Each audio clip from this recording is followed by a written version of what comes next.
ସମୁଦ୍ର ଭିତରେ ବଳ ଗୋଟାଉଛି ବାତ୍ୟା ମୋନ୍ଥା ଆସନ୍ତାକାଲି ସକାଳୁ ନେବ ଭୀଷଣ ବାତ୍ୟାର ରୂପ। ଆନ୍ଧ୍ରପ୍ରଦେଶ କାକିନାଡ଼ା ପାଖାପାଖିରେ ବାତ୍ୟାର ଲ୍ୟାଣ୍ଡଫଲ୍ କରିବ।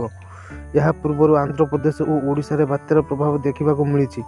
କାକିନାଡ଼ା ଅଞ୍ଚଳରେ ପ୍ରବଳ ବର୍ଷା ସହ ପବନ ଆରମ୍ଭ ହୋଇଯାଇଛି। ଦକ୍ଷିଣ ଓଡ଼ିଶାରେ ସମ୍ଭାବ୍ୟ ସାଇକ୍ଲୋନ୍ ମୋନ୍ଥା ପ୍ରକୋପ ଦେଖାଇପାରେ। 8ଟି ଜିଲ୍ଲାରେ ପ୍ରଭାବ ଦେଖାଇପାରେ। ଏଥିପାଇଁ ରେଡ୍ ଜୋନ୍ରେ ଅଛି ଦକ୍ଷିଣ ଓ ଓଡ଼ିଶାର 8 ଜିଲ୍ଲା।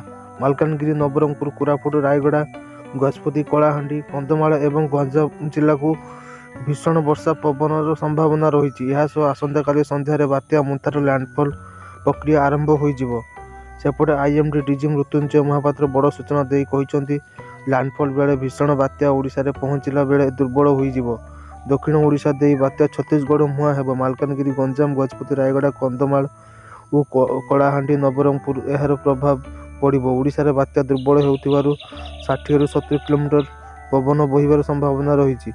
ତେବେ 28 ରାତିରୁ 29 ସକାଳ ଭିତରେ ବେଶୀ ବର୍ଷା ରହିବ।